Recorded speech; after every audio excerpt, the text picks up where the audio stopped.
Hello. All right. So sorry about that. We had a little technical difficulty there, but we are live.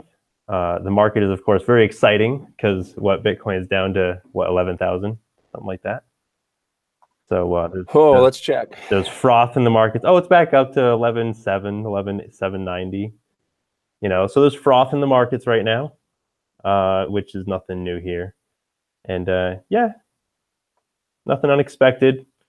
It's going to chop around a little bit, and coming up into the end of the month here, we'll probably see a little bit more of a sort of a stable rise, or who knows, we might see it just shoot through another couple digits or something, But more importantly, there's some interesting things going on in Vermont.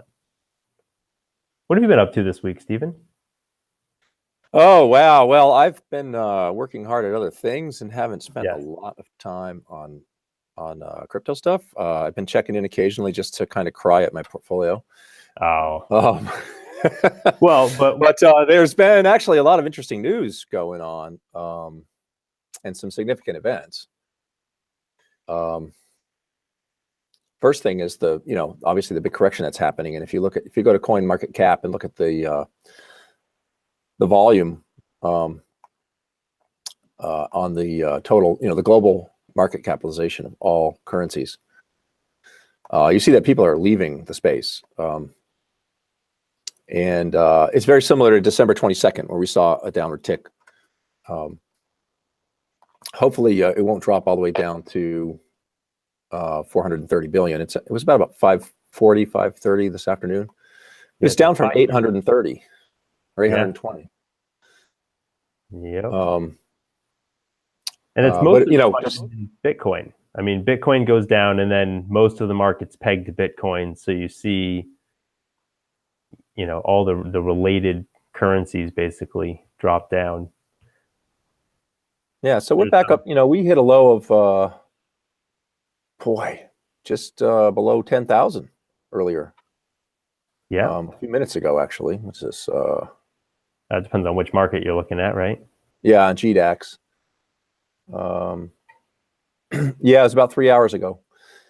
And already it's back up $1,700 more, right? So right. Where else do you get that kind of activity? Right. It's at a steep discount right now, right? Yeah. It almost hit 50% off today. So interestingly, I put that low point on my exponential curve, which I'm prepared to show her if we want. Sure. Yeah. But here, it fits the model really well. Now, if it goes lower than this, it will break the model. So right. Now, then we might start needing to look at the whole market, right? Looking at the whole market in the model. You mentioned that before. So this is just catching up on CoinMarketCap. I'm sure folks know where that is, but popping in here. So this is showing the 1 hour recovery that we're looking at the moment, but the 24-hour dip and even 7 days is taking quite a hit on a lot of these. It's that Neo has done okay, but that Ripple still hanging on tight up there, but we'll see how long that lasts. Is Roger connected? Looks like he's here. Oh, there you are. Hey, Roger, how are you? Great. This is Vermont, and I only get a phone service or computer service, but both. So. Gotcha. Yeah. You're kind of cutting out a little bit too, actually. So it's a little tough. Sounds like. Can you send me an invite? Can you send me an invite through Google Hangouts? Yep. Just click on the add a person, and that'll probably work much better. I kind of like the auto pitch. Did you get that? Yeah, the auto tune effect there that Roger was. So I was curious, though. I was going to pull this up, and I'm curious. Let's see what did well, because there's always something in the market that does well. Right? Let's see. I checked earlier, and I sorted by the 24-hour gain. Yeah. And do we have any questions? Yeah, if you do the whole list, you get some really obscure stuff down there that's like moving between like a penny and 5 cents, right? Oh yeah. But you want to look at first. You want to look at market cap and then look for volume. And so there's a couple of these with a couple $100,000 of volume that doesn't really mean much. I don't even bother looking at something like that. But right. But if you look at some of these charts, you see they're like almost a binary bouncing between two levels. So it's like up 60%, down 60%, up 60%, down 60%.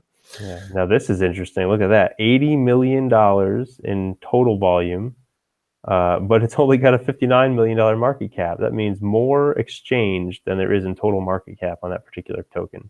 And that's basically Chinese yen. That's a bit Chinese yen that's tied to BitShares. So BitShares is a decentralized exchange. You can use BitShares tokens to access and use services in that exchange. And you can peg any kind of asset to that exchange in BitShares. So you could theoretically load up Chinese yen or US dollars. There's bit US dollars somewhere too, I'll bet. And it looks like the value of that has consistently gone up. I'll bet you the value of the yen versus the US dollar has gone up. The US dollar hasn't been doing so well, has it? That's probably what that is reflecting. That's not my reference currency anymore. Yeah, I know, right? Well, it did, interestingly, it did dip. I'd have to look it up, but I believe it did dip in the past couple of weeks. So that's interesting. The Chinese yen tethered Bitcoin, not Bitcoin, but it's bit yen, has done well. And I don't know what that is. Let's look for, there's another 21. Oh, bit US dollars, just like I said there. Huh. Yeah, there's not not quite as well as the bit yen. But yeah, you'll see that obviously when we've got the down crypto market, you'll see the dollar pegged coins do okay.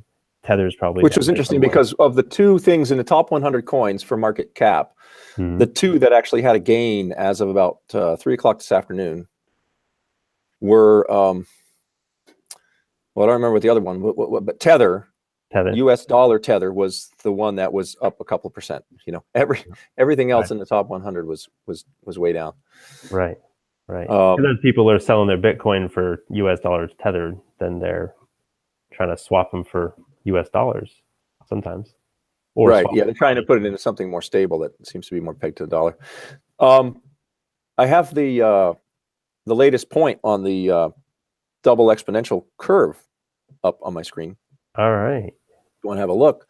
Yeah. This was earlier today when Poloniex dropped to about 10,000 and some change. Oh, look at that. That is right on the line, huh? I think we're seeing you, not the chart. You should see the chart. It's pegged to you. Oh, I'm looking at you. Okay. Well, is my cursor on the chart? I don't see a cursor. Oh, that's weird. Oh, here we go. I'm sorry. I get to choose who I'm looking at.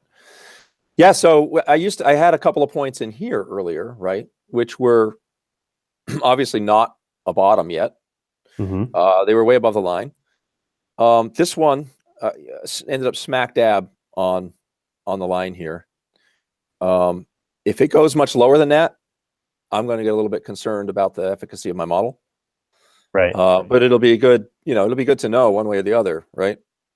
Well, I mean, what your model could be showing is that that's the point where it breaks down, right? And so we might be in a downtrend for a while before it picks up the pattern that it was in from the beginning.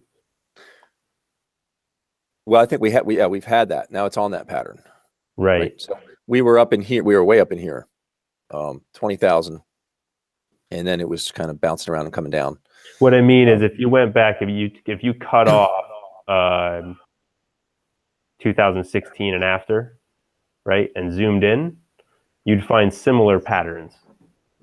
You'd find similar growth curves in the previous spikes to a smaller degree. Oh, like a scale similitude thing, like a self-similar pattern. Yes. Yeah. But I'm just trying to match the bottoms to try to peg what the sort of the really hardcore holders are doing. Right. And there it is on the exponential. But anyway, we seem to be right on schedule. I was saying last week that it should drop down to around 11,000 this week. It just did. It was a couple days late, it seemed, but it's not a big deal as far as even the width of the line on the chart.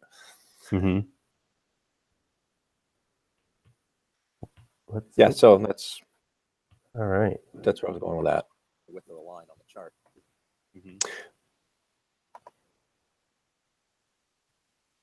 So we have let's see, Mark and Seth and obligatory username. How's it going? So did Aaron. I'm curious if ever anybody saw the news about Canada trying to attract Bitcoin miners since they're kind of being shut down in China. I did see that. There was a nice article. They're doing what we should do, right? CNN. Hydroelectric. Yeah, Canada seems to be doing what Vermont should be doing. I mean, they're kind of treating ICOs on the Toronto exchange like legitimate stock offerings. They've had a few official ones launch. Now they're trying to court miners to come locate in the country. Canada kind of gets it. Yeah. Well, so what can we, we're going to be talking shortly about this legislation in Vermont, right? So S269. Now we have two different angles, and frankly, we should probably work them both. And one is that, of course, the House may present an alternative bill or some other type of legislation around this. So we could try to influence what that looks like. I'm in favor of introducing something that looks like the Nevada's 398 and try to get some protection against additional regulation on systems that essentially are regulation. And I think the current bill that's in there is interesting because it does address the use of permissioned ledgers, I think, very well. If there were to be a permissioned ledger system implemented in Vermont, whether private or public. But the legislation as it stands doesn't really address an actual decentralized autonomous organization, at least not the way it's been written. And so, we're looking for some ways to word something that would allow for a decentralized autonomous organization, such as the reporting the use of such organization for certain tax benefits. Is that something that they could word in there? I'd like to get someone from the State House to be able to weigh in on these topics, but it sounds like what we need to do is really just continue the conversation with them and get some of them to go down the rabbit hole, right? Because ultimately we're doing a lot of research here and learning a lot. It would behoove them to learn about these new technologies that essentially institute governance and consensus models. Yeah. So Aaron, I just looked this up. Somebody commented here about Aaron, and curious what that is. Something else that spiked in the last month. And Aaron is traded on Binance, but it's done well today. It's up 10%. Look at that. Interesting. Saving people's lives. Blockchain for aviation safety. Roger is saying he didn't receive the invite. Did you try to? Yeah. I thought he was even in there before, actually. Hang on. Try again. Oh, he also sent a message over on the YouTube that he wasn't going to make it because there was a technical glitch. So maybe that was after. Oh, okay. Sorry. So anyways, looking at Aaron here, unnamed viewer comments on. And I'm going to share my screen here unless anyone else is looking at it. We really need a third voice in here, I think. Yeah, sorry. I'm not looking at Aaron. There we go. All right. So do we see Aaron on the screen now? Yes. We do. Interesting. Flight schools may corrupt. They have an incentive to fake pilot experience. Oh, interesting. Yeah, I guess it would be pretty important to make sure that there is transparency and accountability in piloting. But what about when we just have AI flying the planes? All the more reason, right? We want a little transparency there, don't we? AI, well, whether it's AI or smart algorithms, they pretty much fly the planes now, except when they're close to the ground. Hey, you know what? We've got Mark on here. I wonder. Oh, let's see. Mark and Seth. Yeah, let's see. Hey, Seth, you want to get on there? Let's see if we can get Seth on here. Stop that mess. And What's going on? oh, that was just a sharing of the screen being shared. Gotta love a little digital paradoxy. All right. I sent an invite there. So there was interesting news in Bloom today. Oh yeah? I like Bloom. They went live on 3 exchanges last night at midnight. Oh, I'm sorry, the night before last. You may recall they're the people who are trying to do a blockchain solution to personal credit rating. yes. And they had their first, I forget what they call it, a have online chat this afternoon that I sat in on for a little bit. Okay. They have partnerships for lending now with sorry, I need to look at my notes here. Oh goodness. Well, Hey, there we go. I think we've got Seth on here. Yes, you do. Here I am. Hey, Seth, how's it going? Good. How are you? Excellent, excellent. And Stephen, have you met Seth, in fact? first time I've seen his face. Perfect. All right. Well, hello. So, Seth, Well, Stephen hello. Farrington. Nice to meet you. I think You're wearing the right cap, so that's good. there you go. All right. Oh, look at me. Do you see me? We see you. Unlock it. All right. There Nice we to go. meet you, Stephen. There we go. We got Seth on there. All Thank you. right.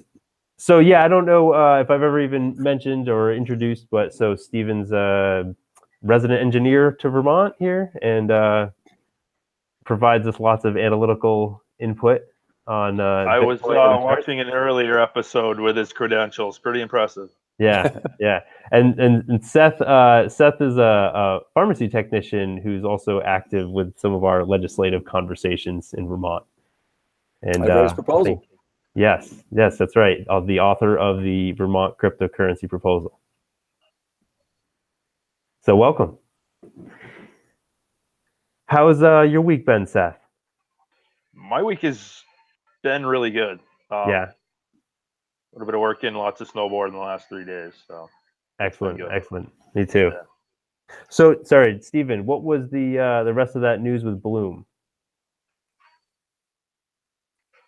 Stephen? Oh, did we lose him? I think we did. It appears frozen. Yeah, there's some All right. latency here. Something I do like double repeating.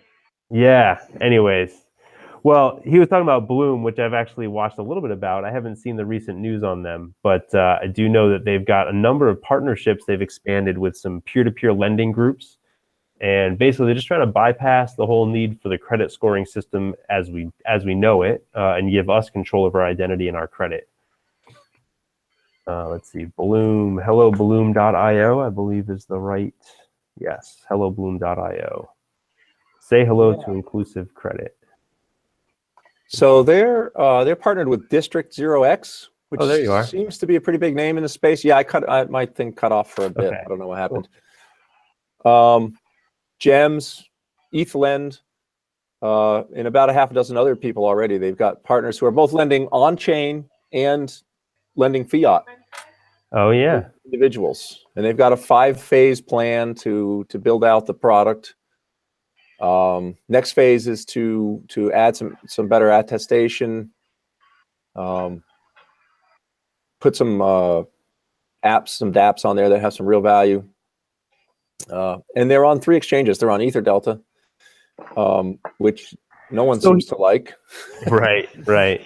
Well, so here's a good example. So one, atomic swaps will help with the whole exchange problem. But this credit system, or this identity system and credit system, would be a potential solution for some of the challenges in Vermont. Now, on the one hand, that legislation, the way it's written, I think we do need to get rid of the whole residence thing. Having to establish some physical residence in Vermont doesn't really make much sense in terms of this stuff. But how then do we establish something like Bloom as how do we give them an offer of doing business in Vermont? And should it even be any different than just a typical, trade name, right? Should they not just register as doing business, but should they get some additional opportunity to do business in Vermont? Yeah, so Bloom's an interesting case because it's kind of a hybrid between a DAO and a community-driven thing. And so I think that's a place where, some legislation would be very helpful to make a more hospitable environment here for them, because, their governance model is basically they don't make a decision without the votes of their users. So when you buy BLT, what that is it's sort of cachet within the system that gives you the right to vote on community decisions. And by transferring BLT to other people, you bring them into the community. And then eventually there's going to be other utilities for it. But it's not purely a DAO. It's more of a distributed, a democratic governance model where we don't have any legal entity status in Vermont that would enable them to incorporate here, do business here, bring their business to the state. I mean, people in the state can participate, but they don't want a headquarter here, right? Right, and who is really them, right? Who's they? Like, once this thing is up and running, who's the they that we're referring to? Is the organization? Is the code gonna send a submission? Like, do we need to all vote on some resolution within the code to send something to the state to report itself? Right, so somebody has to write a proposal in this code, and then all the constituents of this code, vote on it, and then it sends some paperwork to the state. So now we've literally got a completely, autonomous entity essentially interacting with the state. That's right. And that's the other place where the state could really, really jump ahead of even Nevada and Florida and what they're doing in Canada or Estonia. Absolutely. Is by enabling DAOs and companies to do business with the state via smart contracts. Right. Yeah. Yes. So, we have obligatory username here asking about SALT, which I think we might have talked about a little bit in the past. I've looked into SALT, and there's another example. So SALT is a lending solution. May end up being somehow tied to Bloom at some point, but essentially SALT is providing crypto-backed loans. So in a situation like that, then, the state has money transmitter laws. They have loan servicer laws, but then is the loan servicer me if I'm introducing somebody to SALT lending and showing them how to use SALT lending to get a loan, and maybe I'm somehow profiting from that by providing that educational service? Or am I actually a separation right there? Right, or am I the loan servicer, right? So is this this entity the loan servicer, or am I the loan servicer? You're just the middle. I don't know. That's a tough one. You're not actually doing the servicing. You're actually offering a completely different service, and that's just use of whatever, how to, I would say. So in the same vein, if we can create a DAO that essentially acts as the money transmitter, the money services business, then we show people how to use it, then we don't necessarily need a money transmitter's license, because this entity actually handles the transaction. I think that's the case, but I'm not the lawyer. So Right. Well, I think this is where it gets into, this is where it's interesting, because this is what is not defined yet, right? Exactly. This is where it could be argued in many cases, and I think it will be argued that existing contract law already applies to this. But at the same time, now we have entities, we have organizations that could conceivably have no employees. In other words, in the past, we've already had this issue of people not being held accountable. Sure, heads roll, they take a golden parachute and fly away, and bank is still operating. Well, now we're actually going to have an autonomous organization that's running its software sort of in the cloud, and there's no people to fire if it doesn't do what it's supposed to. Now, that said, there is a DAO to fire, and you can simply, people, if it doesn't work right, if it screws people over, they stop participating. It doesn't work, right? You use something better. But this is what we're exploring, right? This is where We need, perhaps some legislation that, like I said, I feel like the 398 is a step in the right direction of providing some protection. But I also feel like it'd be nice to see something that's a little bit more of a sandbox type definition, right? More of a, hey, report that you're playing with this stuff, and we'll kind of give you a pass on, money transmitter issues, things like that, as long as you answer our questions if we come asking. Well, that's it. I mean, as long as somebody's being honest to the best of their, I mean, it's such a right, undefined space at this point. I mean, they're going to have a hard time prosecuting somebody who truly is being honest and doesn't know what it's pretty easy to make mistakes. Right. Yeah. Ignorance of the law is no excuse, is what the old adage is, though. I think they should give everybody a free pass, like Belarus, for about 5 years or something like that, Yeah. Yep. Really encourage it to grow. I don't see that happening. Get the mind share. Well, the other thing is we have all these different regulatory bodies who don't know what cryptocurrency, whether it's a currency, whether it's a store of value, whether ICOs are shares in a business. Everyone's got their own interpretation that serves the function that their agency is supposed to do. If it's a consumer protection agency, then they want to hit you with money changer laws because they call it a currency. Yeah. If it's taxation, they can't tax you for doing a currency exchange. Well, they can tax you for short-term capital gains on Forex trading, but they're treating it as though it's Beanie Babies or antique violins, right? And it can't be all of these things. Somebody has to at some point say this is either a currency, or it's a security, or it's a or somebody needs to realize that all these different definitions are really just obfuscation of value and ways for them to more tax out of the system, right? I mean, every time they change the definition of something, it adds a taxable event. Totally, and you realize that's what they're going to do, is change their language to fit the framework. Right. I think there's a lot of things going on. The agenda. I don't think it's necessarily just a taxation issue. Maybe that's with the IRS. I think agencies are, let's put it this way. In my most generous estimation, I would say they're afraid of being accused of not doing their job and not protecting consumers or whatever they're supposed to be doing, right? Yeah. Politically. They don't want to be called up to Capitol Hill and be asked, how did this happen?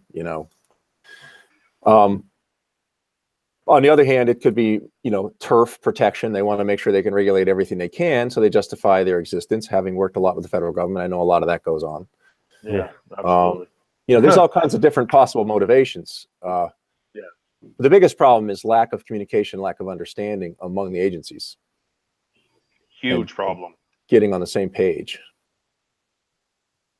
For that, they need an incentive. Well, for that they need they need their own token so that they can all get on the same page and agree to disagree and come together in consensus about something. Yep. First issue, giving themselves a raise. Right. See, that's the trick. Start. That's it. And you start a SEC DAO and get them all voting in on SEC action, and we'll see how that works. Yep. Well, so far, nobody's been able to really address any of the regulation, taxation, anything like that. So we'll see how that ends up. What is Venezuela, who's going completely crypto economic? What is their?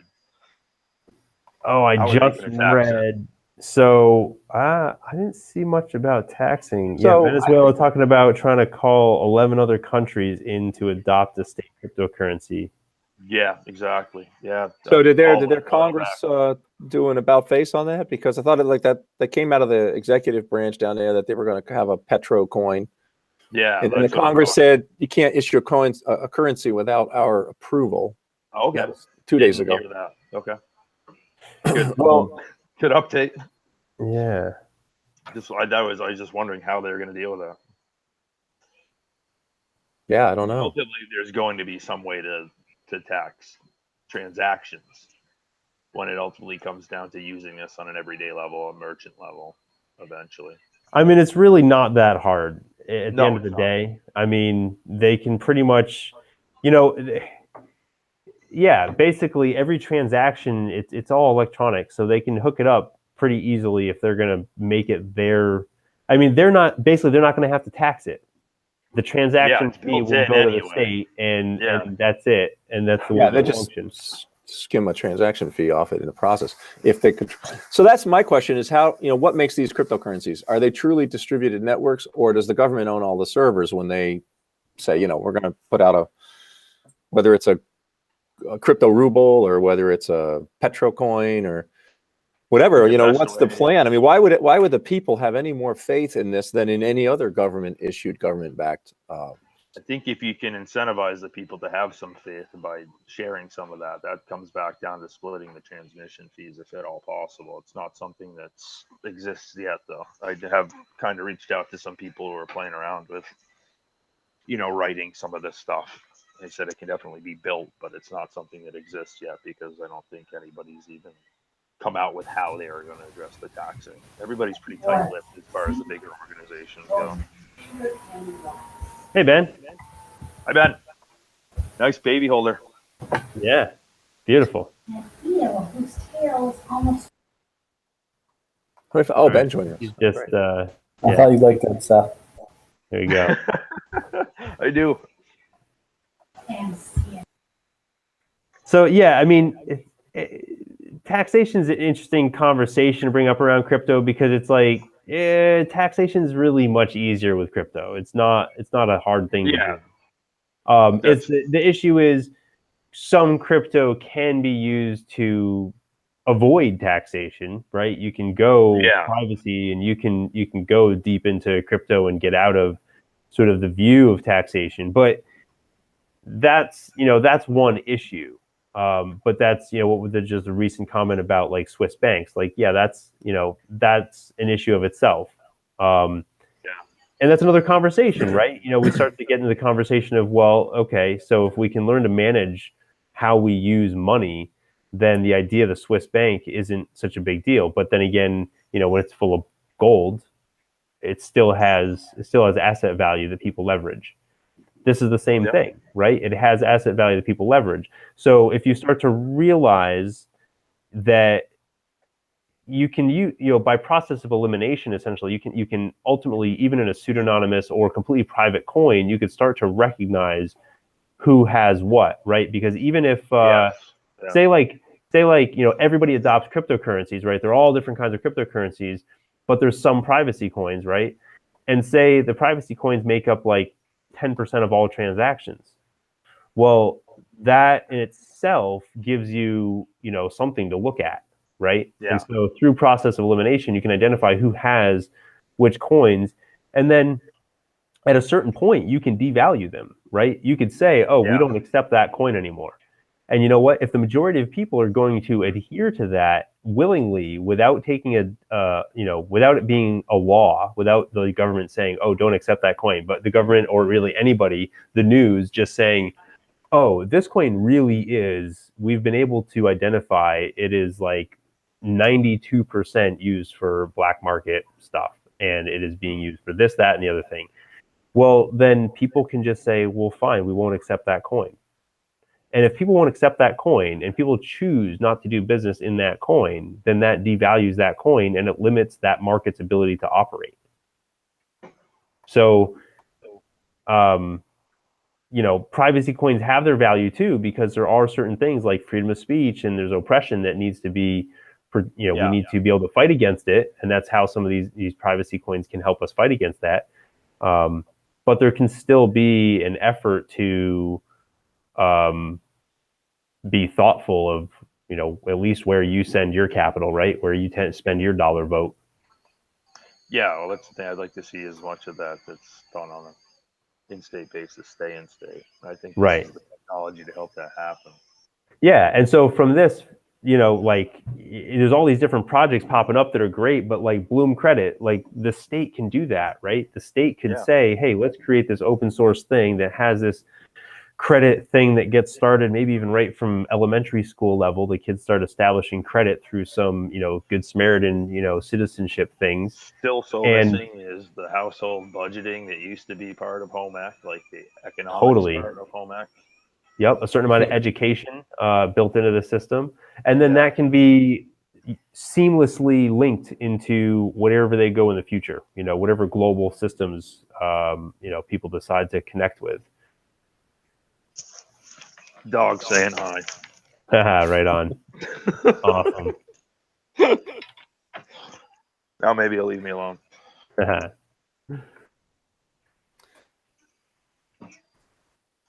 There's a lot of interest in trading cryptocurrencies, as all these spikes have been going on lately. But I keep trying to tell people it's a buy and hold game. You got to pick it absolutely is. Pick what's really good tech and learn how to hold. Suppose if you wanted to be playing these waves the past few months, you could have made out really well. But get ready for taxation and Uncle Sam. Well, that's it. You better count on getting rid of a large part of it to the government, which is whatever. If everybody paid all their taxes, you'd probably be better off. But that being said, like, we're supposed to not have that many taxes. That's why we created this country, I heard. Right. Yeah. Well, when we start getting the DAOs to actually represent us and provide, judicial services and policing services and all that, then we'll have interesting conversations where we actually have various entities representing constituencies. That whole BitNation thing with Democracy Earth. Yeah. It's kind of wild what they're trying to do. But basically, they're trying to create a non-geographic state. Yeah, well, there's non-geographic democratic state. Huh. So, did everyone see the article in the New York Times? I think it was in their, I don't know, like weekend fashion section or lifestyle section or something. Everybody's getting hilariously rich, and you're not. Yes, I read that one a little bit. I'm not sure I finished it actually, but that was great. Yeah, talking about the crypto crack house. Yeah, that was kind of crazy. So the reporter went and kind of visited some of the whales in San Francisco area, and he went and met a guy named Gardner, Jeremy Gardner, who is the founder of Augur, right? The futures market. I believe so. Yeah. Yeah. And so that guy obviously made a fortune. And he has this pad he calls the Crypto Castle. Yeah. And people just come, his crypto buddies come hang out there. But what I thought was really interesting was how burned out these guys seemed on doing this, right? Yeah. Because the comment he said was, nothing feels real. I'm reading it verbatim here. It doesn't feel real. I'm ready for crypto assets to go down 90%. I'll feel better then, I think. This has been too insane. Right. Yeah. Well, these are guys that have bought it at 30 cents, right? Right. Yeah. Yeah. I mean, no, this is a guy, he's worth like 75 million right now or something. And he's starting a hedge fund. Right. And I'm wondering, like, what's a guy like that's hedge fund going to offer for value, right? Because I mean, a lot of people just kind of, they had the foresight to get into Bitcoin as the first thing. Right. But aside from that, they just pretty much got caught by the luck of the double exponential growth. No, there's a lot of people that got into Ethereum not long ago. And then the rest of it is sort of tagging on for the ride. But there's a lot of people that got into Ethereum that were in Bitcoin. Right. And they saw the value of Ethereum with the smart contracts and all. And they said, hey, good team. I like this whole thing. And this is going to be the next thing. And they put the money in, right? Like the other guy in the article, Grant Hummer, I think was the one who had bought Ethereum at 30 cents. Yeah. But he said, my neurons are fried from all the volatility. I don't even care at this point. I'm numb to it. I'll lose $1 million in a day. And I'm like, okay. Yeah. Yeah. Like, okay. Yeah. Nuts, right? It sounds like a good problem to have. I don't know. Yeah, exactly. It didn't sound like he was complaining. Woo. Yeah. Well, that's just it. I mean, it's hard to figure out, hard to put your pin on what exactly is driving this. And I just keep coming back to, it's all the other suppressed volatility in the markets in the world. Yeah. Every market that's suppressed, it's got to come out somewhere. And this is where it's coming out now. When you say suppressed, are you talking about because of the effect of derivatives and? various effects. Futures on that stuff, or in some cases, yeah. I mean, any kind of naked contracts that are played with out there, any kind of manipulation or corruption in the system that obfuscates the value of some contract somewhere. I mean, even things as far as like banks opening accounts on people. Like people don't like that, right? They don't like it. So how do they respond to it? Life insurance on their employees behind their backs. Yeah. Well, I'm going to offer my engineer's perspective on it. Sure. I don't see. No, there's no doubt that it's a rigged game, right, in the regular financial world, and there are actors who own the rest of us, right, for the most part. Not to take away from that, but I think from the dynamics of systems that have feedback in them, there's a lot of feedback suppression because of intermediation, right? When you have the bankers like doing an IPO, like Spotify is about to bypass the bankers and just introduce their shares on the exchange. In Wall Street is all going nuts about it. Like, without us to tell investors what the value is and for us to buy the initial shares and meter them out and blah, blah, blah. And that's what it is. These guys are a damper. Right. What these guys are is they are a filter with a very high loss coefficient. Right. And so what we're seeing is the speed at which information moves through the economic system. They are there to retard it and extract as much energy off it as they can. And when we get to the cryptos, there's nothing retarding the speed at which information moves through the system.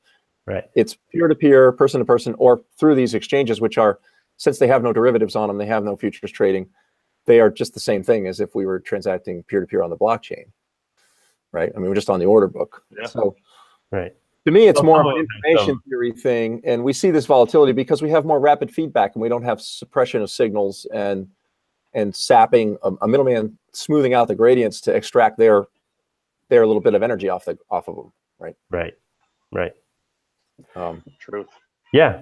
No, I agree. And that's what I'm getting at. I think with the regulation and the different tendrils here and there. Right. It's those different rule sets that keep that middleman in play, that there's energy in there. It's trying to get out, right? They're sapping that energy out, but they can only do it so efficiently, right? And that's where you see the volatility and the spikes. And those middlemen with all their money and influence on government have made the rules for protecting average Joe, really protect them, right? They're too big to fail. You can't get in on anything speculative unless you're an accredited investor, right? Things like that. So, but now let's talk about government. Absolutely, sure. Because it just made me think of Vermont, and sort of like the first draft out of the gate was, hey, cryptocurrency would be good to, or blockchain technology, fintech would be good to attract to Vermont because it will feed the economy of our state. But the imagination ended there with the idea that to feed the economy of the state, it needs to be through a tax. Right. So if we can get them to locate here and we can put a penny tax on every transaction, that'll be great for the state. And fund our social programs and whatever else. I don't understand why our legislature, well, maybe they can, maybe with a little talking to, they'll look beyond just taxation as the first layer of benefit from any economic activity going on. I don't know. I don't have a lot of faith because for my 52 years of living here, that's pretty much been what it's like. Right.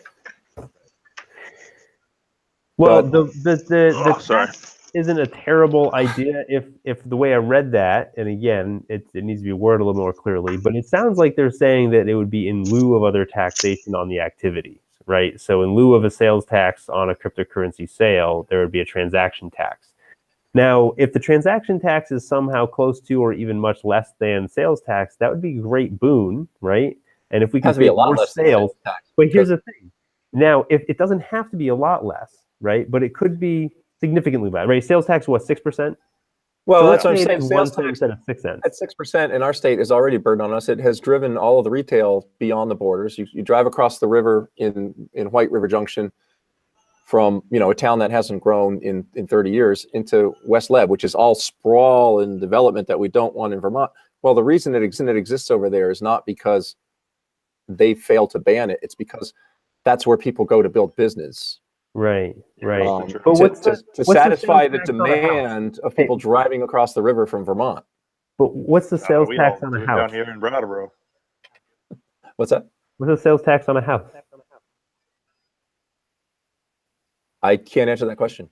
I don't think there is a sales tax on real estate. Right, but now if they say, oh, but you don't have to pay sales tax, but if you pay this 1% tax on transactions for a blockchain, and then you do a housing transaction on a blockchain, well, now all that tax makes up for the difference. I don't know if that's a good thing or a bad thing, but we need to think bigger, is what I'm saying. Is if the whole state is operating either on or with multiple blockchain services, maybe the transaction fee is the way to go. But it wasn't 1%; it was 1 cent. Right? Yeah, exactly. Yeah. I initially misinterpreted that. Now, so 1 cent on a house transaction sounds great, but that's the fundamental connection there is really more about how do we link the housing market in Vermont to like education and to the food economy here. And that's where blockchain comes in, right? That's where these. So one thing I'm wondering, maybe somebody can help me here, just from a high level. Why? It just seems that creating a tax would be counterproductive in terms of trying to bring the industry here. Right. I agree. So that's my feeling about it. Belarus. I feel like we need to have the patience to derive the collateral benefits of bringing the business here. If a business brings more money into consumers here, we will make the money back in taxes, in income tax and whatever. If it hires skilled technical workers to sit in Vermont and have their headquarters here, those people will be members of the community. They will have their kids in the schools. Our sort of death spiral of student to teacher ratios will maybe come back under control. There's all kinds of benefits to just growing a business here because of what it brings to the community. That's huge. Well, we need some kind of a renewable energy CSA rebate, some kind of a rebate to encourage people to buy in shares of renewable energy. And then we need some kind of a tax exemption for like mining, right? It's simple. So I saw an article in VT Digger today that had to do with the grid up north, and they're just discovering how there's not enough infrastructure to handle all the renewable energy intermittent electricity from the turbines. I think they said it was like a capacity of producing up to 200 megawatts, and the area only uses about 35 megawatts. Yes. Vermont, some mega capacitors. Right. Vermont wind producers have to shut down their turbines during windstorms. So my thought is, and I've said this to my web developer based out of Philly, who's currently trying to buy property right outside of Philadelphia right now to take all his mining machines out of his basement and his buddy's apartment at like this big apartment complex and put them into a warehouse. And really what it's coming down to is industrial access to power. And my thought was, because I'm aware of what Stephen just said about our wind turbines actually have to be shut down during the windiest parts of the time because of the way it works. It's so bonkers. So my thought was approach Blittersdorf and say, hey, let us put a warehouse at the base of the wind turbine and just have a bunch of mining rigs. And when it gets too windy, right when you're about to shut it down, let us buy that electricity at, cents on the dollar, because that's going to be pure cream for them if they fire it back up. Yeah, and then just run those mining machines as the electricity becomes available, based on this idea that you'd be able to get the electricity at wholesale, because otherwise the wind turbine would be off. So that was a thought. Yeah. But that obviously doesn't have anything to do with the tax. I just don't understand from a high level how we could, in the same conversation, talk about bringing the industry here and being like the first ever to create a transaction tax. Yeah, it seems counterintuitive to me, but I'm in business, so I don't think the way legislators do. I say split the tax, split the transmission fee all the way. It's interesting though. The same problem with the wind turbine is Seth was speaking. Yeah, sorry. I have a tendency of interrupting. So I was just saying, if you incentivize both sides, the miners and the taxing entity, whether it's through mobile apps, which you can apply to anything, whether it's education or entertainment or anything, as long as somebody's playing or doing something educational that's sharing the blockchain, and they may be getting a piece of the transaction fees, that might help build the blockchain too. Yeah. And the wind, I was just commenting that the wind turbine challenge there is really the same decentralization challenge, right? I mean, the problem that you're citing in the Northeast Kingdom there is one is a big couple of towers, right? Big wind towers, and they're producing too much electricity for the local community. Well, the local grid wouldn't need to handle so much electricity if it was really being fed by, say, 24 towers on a farm scale at all the local farms, charging local batteries on those farms' walls to, support the local community. And then, if there's excess, that can feed out. And with wind, it's not that efficient to do it that way. But the point is decentralization. So that's why solar makes more sense. That's why if people are going to do, some kind of CSA, it makes a lot more sense to do it as a solar share. But transparent solar glass is now a thing. Yeah, right. Yeah, I mean, somebody just showed me picture the screen is the whole United States. I think was it Mark that showed me? I don't know that, and here's the square of solar coverage that we need to power the entire United States. Right? It's kind of ridiculous. Like, we can do this. There's some great solar technology out there. It may be expensive for some of the best, but you know what? Yeah. If we put it in, if communities put in solar. Well, the great thing about solar, that I think you're getting at, is that it scales very well. Right. Because wind is only economically feasible if you can get the tower high off the ground, because the gradient of the wind speed is, it's logarithmic. It approaches zero when it hits the ground, right? Wind can't be moving against a blade of grass. There's got to be some molecules that are standing still there, right? Right. And as you get up past the tree line and whatever, so you got to get the towers up high. To take advantage of them, now that you got this big tower, you got to have a big turbine on it to, amortize the cost of construction. Right. And it just gets out of hand pretty quickly. You can't do wind cost effectively on a small scale. This guy Daniel, which means then you're going to have 105 megawatts of generating capacity at Lowell that's going to overrun the grid. Right. Yeah, this guy Daniel Hoos wants to put wind turbines on a blimp and tether it to the top of Mount Mansfield and run it hundreds of feet, mile into the sky, and run it on a blimp. And send that power down to the state. Google Not had a bad idea, but I think that would be a lot of power running through that line. Google had a project to do that. It was one of their incubator things a few years ago. Yeah. I think they sacked it. Yeah, I wonder why. Yeah, I mean, it's not a bad idea, but it's huge, right? And people need local access to their power, because when you have this huge power supply and then something gets cut, now nobody has power. When you have 100 wind turbines and 100,000 solar panels around the state, then something crashes and some houses don't have power, but they probably have battery backup now that that's getting affordable, and people have electricity nearby. We're more resilient. Yeah, distributed is definitely more resilient, and solar distributes a lot better than wind does. And for a few $1,000s, they should all put a miner in their basement too, or maybe their garage, just in case it floods. Yeah. So does anybody have an idea of the relative cost of the hardware for mining versus the electricity of, say, mining for a month or two? Well, because once you amortize out the hardware, the question is the idle time when there's not too much wind production to use. Right. Yeah. Are you burning, the mortgage on your hardware by not mining at those times? Right. Yeah. I don't know that would necessarily make sense to try to use excess power for mining specifically, unless you had if you have a mining rig set up where you can have it monitoring the market, right? So one, you're going to shift your mining around to different coins or maybe different purposes, like doing CGI graphics for Hollywood versus protein folding. But then you might also have your mining facility set up to serve out data too, which would be lower power requirements, but allow it to continue producing something of value. And then the real question ends up being is it really just, you're really just serving servers at the data warehouse or a, server farm.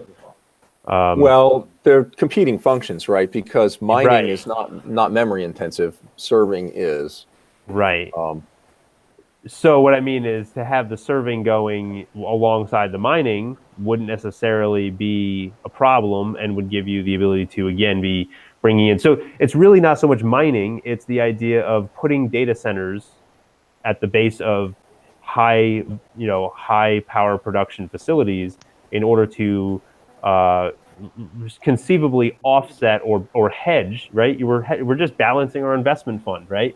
You're investing in this solar power, you're investing in this wind turbine, but then you hedge that investment by putting facilities that use that power immediately for the instances when you have excess power or your power cost is particularly low elsewhere. You can offset those costs throughout the grid. Yeah, but to do that, the facility has to be in control of the demand for its service, right? Well, because you can't put yeah. a data center there and only serve the people who need it when the wind is blowing hard. Right. Well, and that's where cryptocurrencies come in, where, there's always a market for it. And same thing with data to some extent, there's a kind of always a market for it if the way you're serving it is decentralized. So like if you're vermontdatastorage.com, right? And all of a sudden there's high demand and all your servers are at the bottom of the wind farms in Vermont and everybody else is cranking their AC because it's, middle of summer. Well, there's a demand conflict there. But if you're serving up services like data storage and cryptocurrency mining and protein folding, and these things are running according to a global market demand, there may still be conflicts in demand where you may have done better one way or the other. But again, it's a hedge, right? The idea of hedging is you typically actually make out worse than if you'd just been in the best investment. So the idea is that in theory, you may not be using all the demanded energy. Is it worth it to have more investment in capital in that hardware of possibly producing more energy than you need? Or is it worth it to have a little more investment in hardware that may capitalize off that excess energy that would have otherwise gone unused? It's a tough question to answer. I mean, it's really just about balancing, right? Getting a balanced infrastructure. Arbitration. Well, so on the question of the cost per the machines and like how long it takes to pay it back, my understanding is it's about a month to pay the machine back. I'm sorry, for a mining machine? Yeah, for a mining machine. So, how much you spend on the mining machine versus how much it generates above and beyond the electricity, the cost. All the pretty calculations quick. I've seen recently are more like a year. I Really? mean, I was just pricing out some mining rigs for around $10,000 that would produce around $1,000 to $1,100 a month worth of Zcash and run about $200 a month on the electric bill. Gotcha. So I forgot what kind of machines my guy Mac is running. Okay. Amp miners. So yeah, if you're He's got Bitcoin mining, so now when people are Bitcoin mining, if they're doing it the most profitable way possible, a lot of times they're switching back and forth between Bitcoin and Yeah, he mines an algorithm that Okay. that is through a service that automatically switches Yep. which algorithms it's crunching. So Yeah. he doesn't decide that. He just runs it through one of these services. Yeah, I've And seen a he paid Bitcoin like amp miner about that. $1,500. He paid like Okay. $1,500 for his machines, and they Yep. bought them months ago. So I think there's huge volatility with the price as well. I was watching a video yesterday that was saying like an $1,800 machine was being Yep. resold on eBay for like $7,000.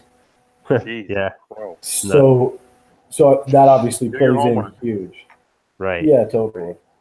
Yeah. That plays into the cost as well. I imagine it's probably like Uber.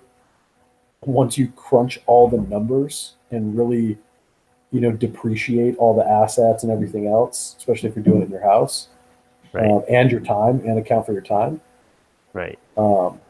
It's Yeah, you really not- got to do it at a large scale if you're talking about Yeah. profitability. But if you're talking about Exactly. education and you're talking about the benefit of decentralizing the network, I mean, that's I've put maybe an interest in doing some Bitcoin mining just for the sake of Yeah, I'm gonna run my own node, run my own miner or two, and take some profit from the network, but I'm also going to be securing the network. And so in that theory, even if they're not like super profitable a year and a half, 2 years down the road, I don't really care. I'm still participating in the network, right? I'm still making a contribution. Then it's really a matter of, at some point, I may want to be more energy efficient, and so I might upgrade for more energy efficient. So the energy thing is really interesting. It's something I've thought a lot about just through agriculture, because obviously many industries are kind of limited by the energy input or the difference between the energy in and the energy out. Farming is very much the same. Yeah, I've looked a lot into HHO, of separating the oxygen and hydrogen, electrifying metal, and it's submerged underwater, and then capturing that gas. And that's a very interesting. Too. That's another. What is it? Cavitation, heating of water. So you're talking about catching on too. I've never heard that term. Yeah. It's basically like spinning it to pressurize it, which heats it up. Gotcha. So yeah, the energy in versus energy out on creating HHO, it's obviously a little bit of a net loss, but in situations like we're talking about where you could potentially have a big abundance of energy, and then the problem, of course, is storing it somehow. So HHO is interesting because you can put it, you can compress it and put it in big gas tanks, just like natural gas, which obviously we power homes and all this stuff through natural gas. Right. So the other low tech, like a gasification system to that, so that people can, that have outdoor wood boilers or something, can now burn some of that gas that's coming out the stack again for electricity. And that's the next thing I was going to go to is wood. Yeah. So this is something I've looked into a bunch as well, and there's the wood obviously comes down to the sustainability of the production and the harvesting, and let's talk about wood. Yeah, so I'll throw this out there, and obviously I'm not a scientist, so you can educate me on the numbers after. The idea is coppice forestry, and this is a method of forestry that like the Vikings discovered once they depleted all the wood. It's basically you take a hardwood tree and you grow the width to about 8 to 10 inches plus. You cut it down with a couple foot stump, and sprouts form out of hardwoods. Yep. And then what you do is you actually farm those sprouts. So you get in there and you prune the unhealthy ones, and you kind of manicure those, and then you farm them, and you grow them. It's basically a bunch of little trees, and you grow them to the diameter that you're looking for. And you can do it super thin and create weapons and tools. You can keep growing them to create poles for homes. You can go all the way up. So this is a method of sustainable forestry that's been around for thousands of years. Okay. And what you do is you basically calculate the energy demand. There's farms in Vermont that are all wood powered, and they actually go wood to, I believe, like steam power. Yeah. And they convert it ultimately from wood to electricity. Yep. And they use a lot of like radiant floor heating and a lot of the excess heat they leverage other ways. Absolutely. But they basically took their annual energy needs and calculate it into number of acres that they need of coppice forestry. Yeah. And then they have like I think 10% margin extra, but basically they need about a year's worth of 1 year takes, I think it's 5 acres, or it's either 1 acre or 5 acres, but they have enough land to get them through the regrowth phase of the coppice trees. So it's basically just, it's a long-term system, and it deals with like managing little trees. But it's energy sustainable. So it's just straight harvesting. And then you use a reverse gasification furnace, which is 97 or whatever percent efficient. Really efficient. Yeah, they're really good. So I've been looking at these types of energy systems just for my homesteading stuff. Yeah, and then as this whole Bitcoin and mining thing comes up, it's energy. It's an energy problem. You're right. So yeah, Stephen, tell me about the HHO thing. I saw you pulling your hair. Well, I don't know about. I was talking about wood. I don't know about reverse gasification, but when you talk about a number like 97% efficient, that's all well and good. That means, I guess that means you're burning 97% of the combustible material in the wood. But what that leaves over is 3% of uncombusted or partially combusted organics, polynuclear aromatics, these are carcinogens. No matter catalytic converters, whatever you put for control doesn't remove all the chromium and cadmium and other heavy metals that the tree has taken up from the ground and that you're throwing up a stack into the air to deposit on the land and in people's lungs. Wood is like one of the most, it's sustainable from an energy point of view, but from a pollution point of view. Gotcha. Yeah, reverse gasification deals with a lot of, your points. Obviously, you can't just burn it. I think it's like 40% of the energy. If you just burn wood, like in a wood stove or something, you lose like 40% of the energy in the smoke. But the reverse gasification has a little fan, and it sucks the flame downward, and it recirculates the smoke back into the flame and reburns, like you said, reburns all the combustible material. Now, my understanding is that wood ash is beneficial for soil. There's something called biochar. Mm-hmm. So that's not a waste product. That's a benefit. Oh yeah, and I'm not concerned about the ash. That's the Aztecs or Incas, used to augment their soil with that or amend their soil, and it it retains nutrients adsorbed to it, so they don't wash away. It retains water better. It provides for aeration, whatever. That's great to put char in soil, but reverse gasification does not take care of your heavy metals problem. I can't imagine how it would. Anyway, if you Google on a couple of reports over the years from NYSERDA, the New York State Environmental, whatever, Research and Development Agency or something like that, they have the truth about wood burning. It's not pretty. And so it drives me nuts when I see bumper stickers that say split wood, not atoms, or I see these like nearly industrial scale outdoor wood boilers on farms and homes just spewing this, they have very bad controls, and they're burning way more than they have to heat the building. Sure, yeah, because they're losing so much of it through their tin shed in the yard. It's out in the elements. There's a lot of that goes down in Vermont still. Like I was farming out in Orwell, driving down Route 22A every day, and I mean, there's people that there's no reverse gasification. It's just a pile of wood burning, and there's big black smoke billowing out, and it's like that is not what When my kids were little, they had a friend who's was exhibiting some neurological symptoms, 3 or 4 year old kid, and they had him tested for this and that and next thing, and the family came back, and he came up positive for lead and a few other heavy metals, right? Wow. And the family was like, how could this be? We live such a clean life. He eats only organic food, and we don't let him outside, and blah, blah, blah. And we burn only wood. And there you have it. Right there. It's the wood smoke in your house. Yeah, I mean, that's true, because that's a problem in third world countries as well. People having chronic illnesses from the cooking of the food inside the home, which is all wood. Right. Anyway, we're quite far from crypto now, so I apologize for the divergence. Well, energy. Yeah. Well, I think we had some viewers here. I think we lost them. Hit everything. Yeah, we lost them. They're all gone. Just kidding. All right.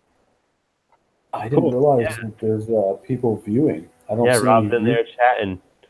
Rob Culkin said crowdfunding the building of houses using blockchain tech. Good idea. Yeah.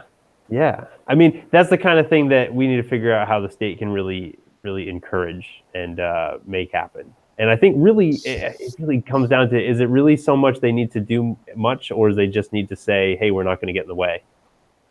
They need to get out of the way. Excuse my French. Yeah. Well, I think they need to stay out of the way, and they need to advertise the ways in which they're getting further out of the way. Right. That's what's going to attract. If you have legal enforcement of constructs that only exist in the crypto space and legal recognition of entities that only exist in the crypto space, but you don't try to couple it to attacks of anything that tries to happen in your state, I think that's a really good start. I mean, if a lot of people end up, locating here, or there's a lot of economic activity around that here, and it's not contributing economically and it's a burden on services, more fire trucks or whatever, then fine, let's increase taxes on it. But let's try to at least just attract them first. Yeah. Yeah. I mean, if we got rid of that tax comment, honestly, the way the rest of that's written kind of setting up for this idea of a permissioned ledger-based LLC. And if they set that up to say, hey, this is if this is really for the public good, and you can come in and do this, maybe they can set it up like a nonprofit or some type of a low profit LLC. But again, is that really something we need to redefine, or can they just say, oh, this qualifies as what we already have? Here's what I want to see. The next headline on Cointelegraph, instead of being, Vermont attempts to tax cryptocurrencies. Yeah, totally. Should be Vermont leaps ahead of Estonia and everybody else in B2G business on blockchain. Sounds good to me. I'll make the t-shirt. It's a long one. Government. I have to do both sides. That's all right. So I'm not familiar with what the captive insurance market does. Does anyone know particularly how they've positioned them, Vermont to be the place to be? It's the way I understood it, it's an old Vermont loophole basically that allows for a completely in-state insurance paradigm. I may be wrong. Yeah, so captive insurance, I think for people who might be watching this later to understand, it's when a company sort of self-insures. They're big enough to self-insure their employees without going to an underwriter, right? Or maybe they have an underwriter for catastrophic loss. What Vermont did is basically, I think, we recognized them as a type of business, and we had fairly looser regulation on them than an industry, like they were in the business of insurance. And Vermont recognized 35 years ago that there are people in the business of insurance that's not their primary business. So we don't want to saddle them with things that are going to infringe on their primary business. And the other way that it was characterized to me by someone who spends a lot of time in Montpelier is that, we really don't have the resources to do a lot of enforcement or to have very rigid things. And so they find it to be a more temperate regulatory environment where they can actually have one-on-one conversations with regulators and work out, how they're going to meet the letter of the law in good faith kind of thing. So I think it's kind of a flexible regulatory paradigm. There Sounds needs like to be an less institution. regulation, anything healthcare, period. It's so overregulated now. Like you can't, it's bad. Oh yeah, the answer to everything is more regulation, right? Yeah, oh my Lord. It sounds like they're not, whoever they are, they're not going to like blockchain because it's going to disrupt their space substantially, and it's going to break down that middleman situation they've got, just like everything else. That's it. That is it right there. Well, and this is another question fundamentally, is, just talking to the government about regulations relating to blockchain, based on the nature of blockchain. And obviously, if they continue the logic and how it applies to government and governance, is it makes legislators obsolete at a certain point with smart contracts. And that's what Democracy Earth, which you had up earlier, is really trying to do. Yeah. Right. Is create the infrastructure to make that happen, and the social infrastructure of how a system like that can respond to human beings, will. But that's another question. Like the baseball game algorithm where it's pitch to pitch, like how they feel about one issue or another. Well, they focus on liquid democracy, Right. and the idea of being able to delegate your vote, and then rescind that delegation if you change your mind. So a combination of direct democracy and liquid democracy. So go ahead. this seems like something that would fit really well into what we've talked about, a resolution, maybe getting someone in the state to commit to a resolution of sorts, talking about Lucas's letter, about education around cryptography, education around democracy. I mean, that needs to be something that I think should become a resolution that we as a state commit to educating about democracy and using democracy and participating in democracy. If Vermont is going to be like the tip of the spear in terms of all the BS we're dealing with in the country right now from the federal level, we're going to need to start from the ground up and educate 5-year-olds about cryptography and democracy. And then, they'll go home and teach their parents how to recycle like they did in the 90s.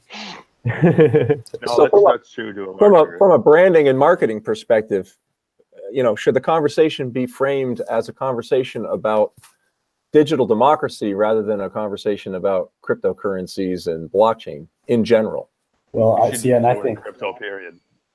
I think that's very interesting, and I think timely because of the attractiveness of bringing order and transparency and trust into a system. And, again, thinking about the systems here, we're talking to government, which is, obviously we have to interact with government. The question is, to Stephen's point, is the framing.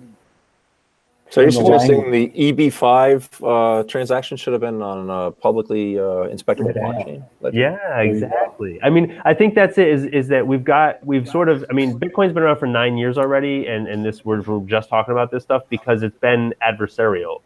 And I think we're at a point where some of our politicians are starting to see that this is in alignment with good governance, that these tools provide democracy. And to your point, Stephen, I get what is our governor up to is my big question. Sorry to go off on a tangent, but he keeps talking about his secret economic plan. What the hell is he up to? Yeah, maybe he's making a cryptocurrency. No, he's going to build a prison in Franklin County. Yeah, I saw that. Like we need more jail cells. We need less anxiety related to money, so people aren't worried about crap and don't go to jail in the first place. Yeah, exactly. And that's where when people have control, right? When people have ownership, we can have better results. And sorry, go ahead. So how do we frame this, right? How do we get the state to embrace it as this is a tool for democracy? So like I was saying, cryptocurrency doesn't need to be the first thing on the list, but we can't avoid cryptocurrency because the fact is the currency is what makes cryptography in our face. Because we've had cryptography since the 90s, but people haven't stepped up and used it, and now they are. Now that we're talking about it, we all need to stop being afraid of something that sounds like the Crypt Keeper, because it's cryptography, and learn that cryptography is the underlying technology here that gives us freedom. And if we can't, so if George Washington used cryptography with the color ring. Well, if you step back and look at the concept we're talking about, I think the word is trust.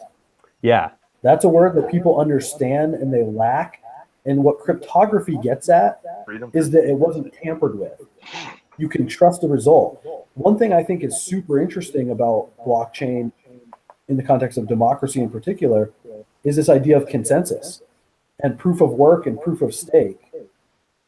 I'm getting a little bit of an echo, so I don't know if that's on my side or... yeah, it's just you. We're fine. We'll see if it drops. But so this idea of trust and consensus, and I think those are concepts that have democratic implications, but they're also understandable by probably a 7th grade, reading level. You can understand what this gets at. And I think that's at the heart of the truly disruptive nature of blockchain is no one can say it's not trustworthy. So propaganda doesn't work against it. It's propaganda. That's the best part. And that's why it's so dangerous. Right, and people say, and to Stephen's point, the sort of cryptography is seen as a way of keeping things secret, but the reality is it's a way of verifying truth, right? It's about ensuring that this piece of information I have here matches the information that was over here, and I know this because it's been cryptographically proven. Right, and this is a key element of education, because I think for almost everybody, when they hear about cryptography, it's a way of sending secret messages. It's a secrecy enabler. It's not a truth enabler. It's not a truth. It's not what I'm trying to say. It's not an immutable function to get the same output from the same input over and over again. A hash is not really, it's not really encrypting I guess it's encrypting, but for the sake of, it's not for the sake of. I mean, that's the education, right? Cryptography is how our smartphones hold so many pictures, right? It's how that file that's a bunch of ones and zeros essentially turns into a picture on our smartphone. People need to understand this fundamentally, and kids can understand it. My 5-year-old kind of gets it, okay? Adults need to realize that they need to get it, their kids need to get it, they can and will get it, right? That raises a good question about audience. That raises a question about audience, because obviously when you're talking about framing and language, you have to think about who are you speaking to. So maybe it's multiple groups, and there's different language that maps to the different audiences. But are we talking to people that don't know anything about blockchain? Well, or are we talking to interested parties? If we're trying to get the state to make a resolution, that's a very key question, because we're talking to everybody, right? So if we want to frame a resolution that's going to appeal to the techies, the people that are the futurists in the state, B, the futurists out of the state that we might want to attract here to spend some money here and buy land here and facilitate the rest of the state's growth. C, the politicians in the state that we need to be able to enact other laws and legislation and think critically around those decisions for these future benefits. And then the people in the state that maybe don't get it or aren't really active or participatory, but they're residents of the state. They live here. How does this fit in their mold? And they're not going to necessarily read the resolution that we passed. They're going to hear the soundbite on the news, or they're going to see the results 2 or 3 years from now in the economy. And so that's we want to think about all that as we write a resolution, but we can't avoid certain language. I think it's important to have understanding cryptography and its role in cryptocurrency. Could be a bulleted line, maybe 4 or 5 lines down on this resolution, but it needs to be a key point in that we need to make it important to the state to educate its constituency on the tools that provide it democratic power, right? To provide the people their democratic power. We the people, right? We have these tools, just not all. We only have them if we're aware of them and use them. So here's the $100,000 question, maybe the $100 million question. How do we get a digital democracy curriculum into the schools? Now we're talking. We do it with Ryan's friend who runs the open source education platform. There we go, Mark. Yeah, he's actually. But Mark, you have to get. I'm on here. you have to get the Vermont Educators Association to buy into the idea that it's good to educate people about digital democracy, which, if you think a few steps ahead, is a huge threat to their organization. Yep, exactly. Well, and this is kind of what I'm trying to. Well, I love this because we're digging into this, but this is the tricky thing with blockchain: is once you really get into it and you start applying it to anything, you do it to education, you apply it to finance, you apply it to government. It just destroys the current paradigm. And then when you're talking to the people in those industries, it's hard for people to wrap their minds around talking about the destruction of their own industry.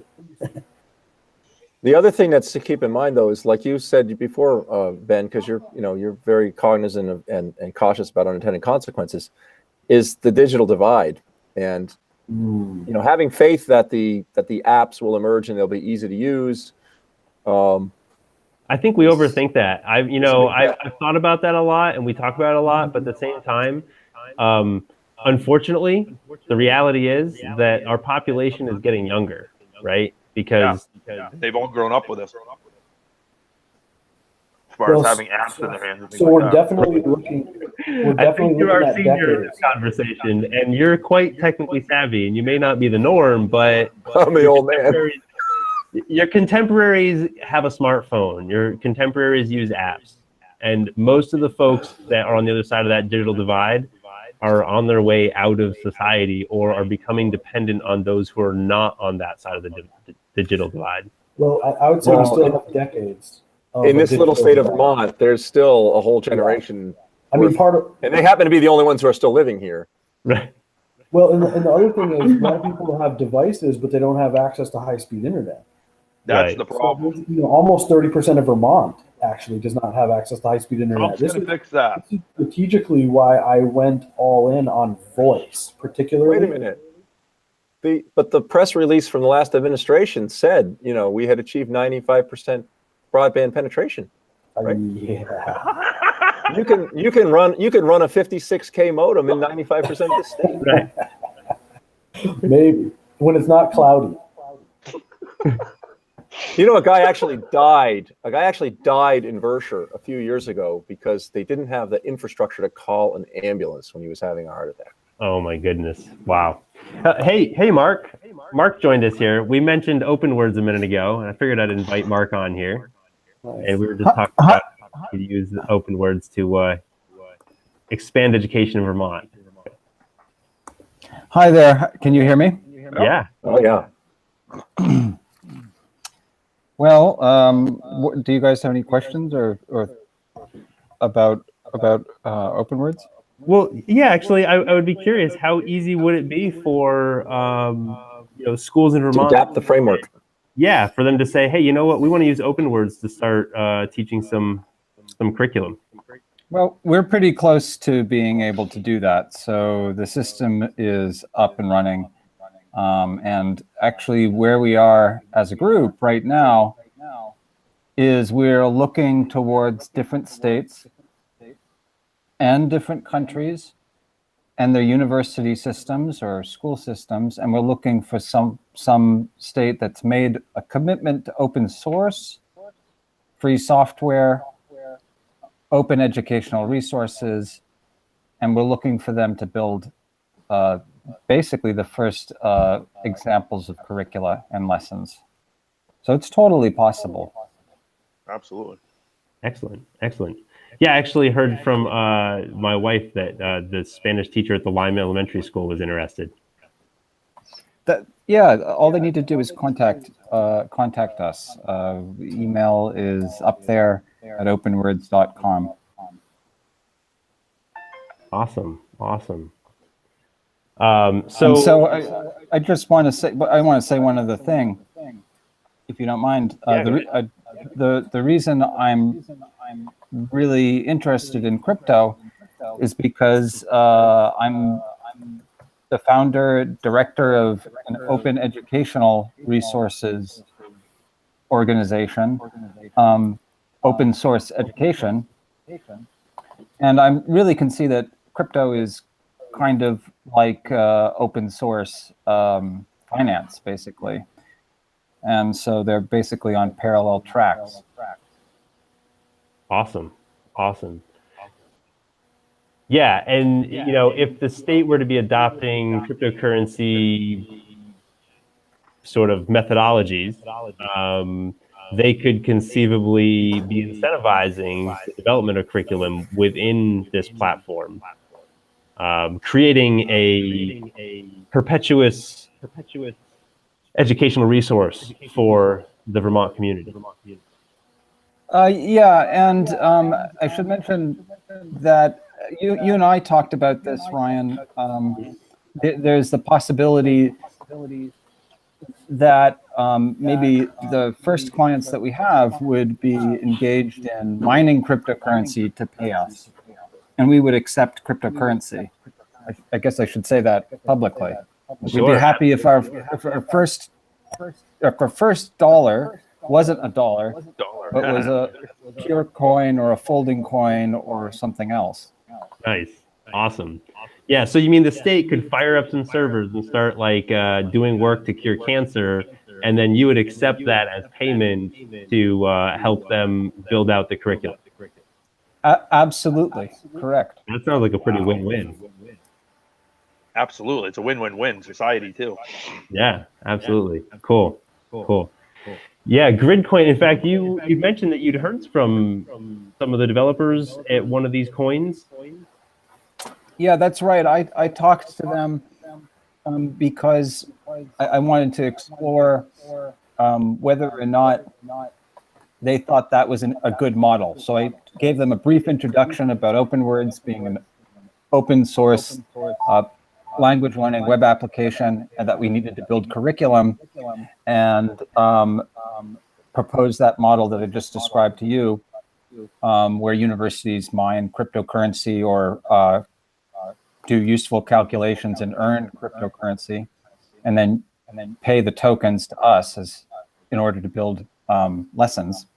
Yeah. And the CureCoin people thought that was really a good idea, and they encouraged it.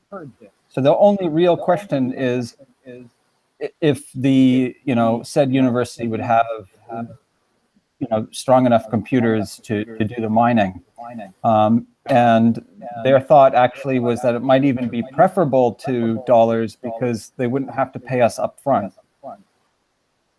They just develop a contract where they pay us over time. And I'm certainly very, very open to that. Awesome. Fabulous. Were the folks from CureCoin able to give you any kind of idea of how much computing power they would need for, a significant amount of support?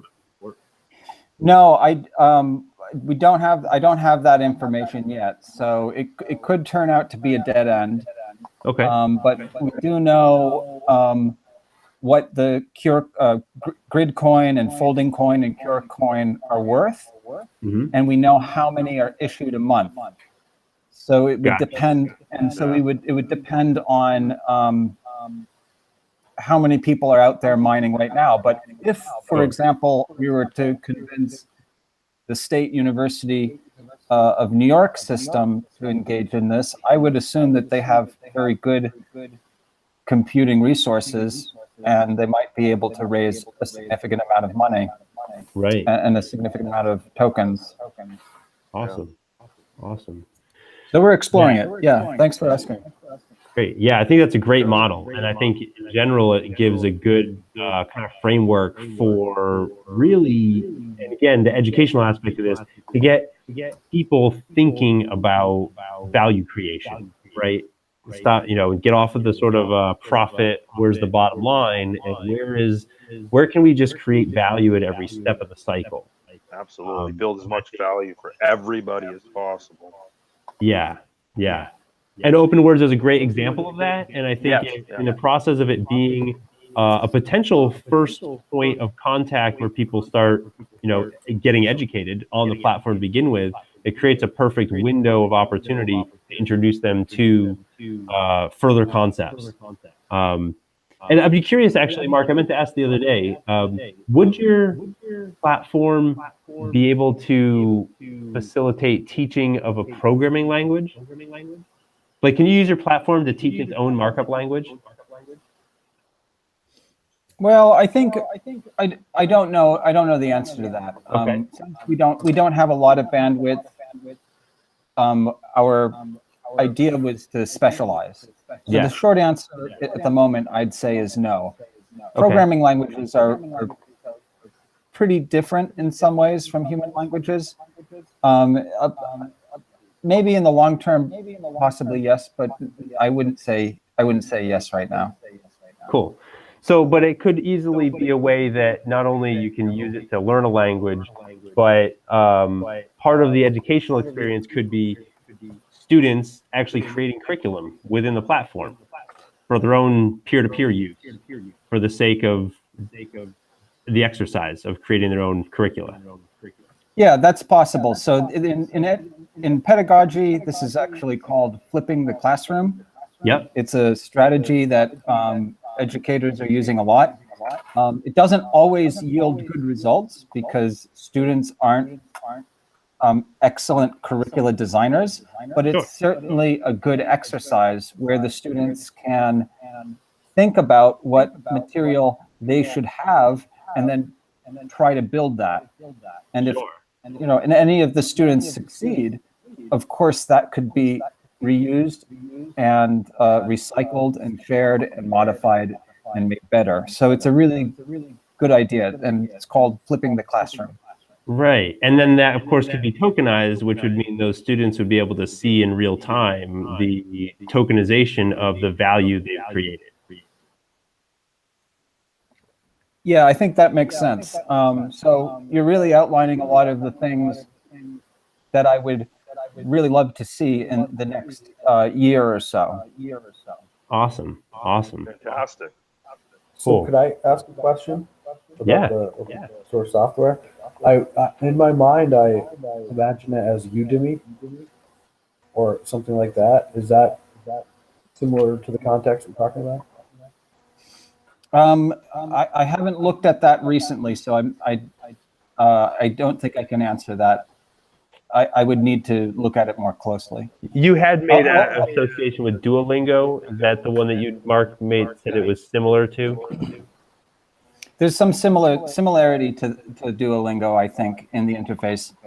The dissimilarity is that the entire program is open source, and also the content is authorable by institutions or instructors, or as you were suggesting, Ryan, even by students. Gotcha. Yeah. And Udemy is mainly video-based instruction. There could be overlap, and I'd have to look at it more closely. So I'll take a note and. Yeah, Ryan is correct. them again. Udemy is mostly video-based instruction, although the instructors who provide the content have the latitude to use the platform to different degrees. Some will add quizzes between units, but mostly they deliver the instruction via videos, which can be a talking head and or cut to slides or animations. And then, like I said, sort of the better instructors will give you some tests. It's not. I haven't done language learning on Udemy. I've done mostly tech stuff. But anyway, that's pretty much what the platform seems to be about. Cool. And Ben, did you have another question about that? Well, so my other question was whether all the courses live on one central kind of hub like YouTube, or I don't know why I keep thinking video, but maybe that's because how I consume things. Right. Or can the courses distributed through your platform be embedded on someone's website? Well, I think the answer at the moment is it's in one central place. We're essentially empty, so we have the program finished, but there are no semester-long lessons yet.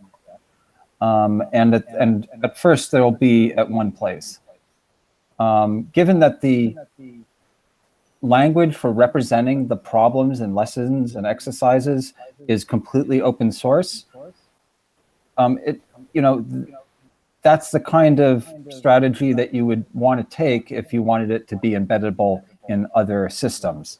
But I think we need to provide some basic services, bring in some revenue, and then we'll be able to scale up to do more complex things like that.